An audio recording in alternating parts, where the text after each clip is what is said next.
Are you with Governor Perry that Social Security is a Ponzi scheme? I don't care what you call it. It's broken. And here's my solution. Start with optional personal retirement accounts. In 1981, the Galveston County employees, they opted out because that was a very short window of opportunity. They took it. Today, when people retire in Galveston County, Texas, they retire making at least 50% more than they would ever get out of Social Security. Secondly, allow younger workers to have personal retirement accounts as an option. Now, to answer this gentleman's question, current seniors will not be affected. It's to give the option to the younger workers. The Galveston County model worked, and it also worked in the small country of Chile. Instead of giving it to the states, let's give it back to the workers. That's what personal retirement accounts would do. We have a question via CNNPolitics.com. All of you profess to be pro-business candidates for president. Can you be pro-worker at the same time? Mr. Cain.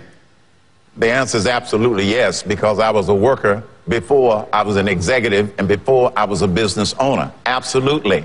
And when I ran the National Restaurant Association, it is a collection of small businesses. Godfather Speaks is the same way. When I ran a region for Burger King, one restaurant is the basic fundamental business unit in this country. And so, yes, I know how to be pro-worker because I came from a pro-worker family.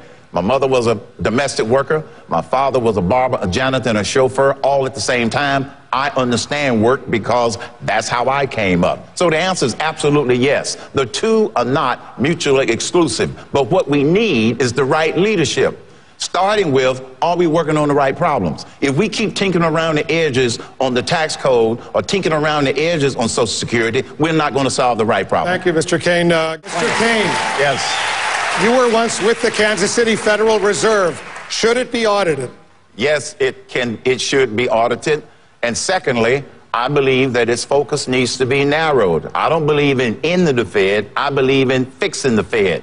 For many, many decades, the Fed did its job when it was singularly focused on sound money. When we wake up in the morning, we expect 60 minutes to be in an hour. Now, when we wake up because of some of the actions of the current Fed, we don't know what the value of the dollar is going to be.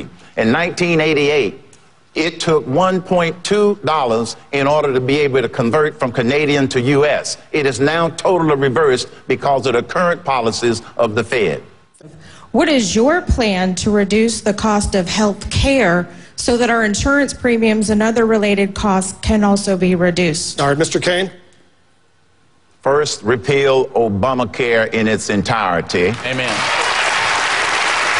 Secondly, pass market-driven, patient-centered reforms, such as, under the current code, deductibility of health insurance premiums, regardless of who pays for it. But as you know, I want to throw that out and put in my 999 plan. Secondly, the other thing that we can do in order to help bring down the cost is pass loser pay laws. Doctors will tell you that one of their biggest expenses is medical liability insurance because of frivolous lawsuits. Secondly, restructure Medicare. Another big cost that's passed on to us as consumers related to all the bureaucracy associated with that. Another market-driven idea, allow association health plans. When I ran the National Restaurant Association, which today has 14 million employees, we wanted to design a system for health insurance that was going to be customized for our industry. We could not do that.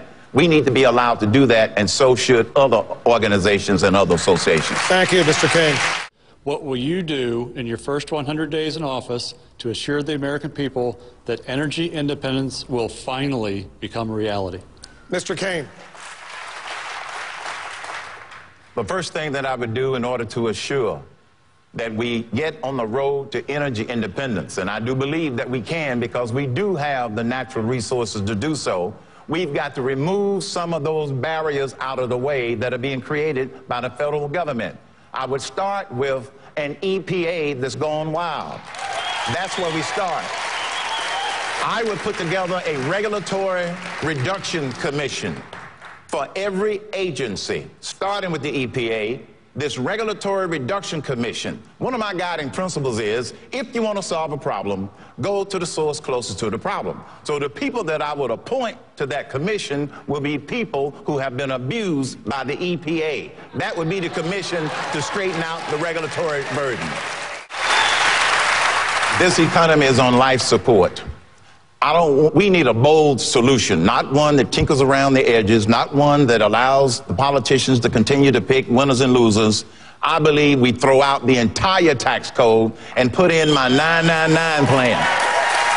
999, a 9% business flat tax, a 9% personal income tax, and a 9% national sales tax. Now, I've been told by some people, well, you can't get that done. I say, why? Well, because you don't know how Washington works. Yes, I do. It doesn't. The American people are ready to do something bold.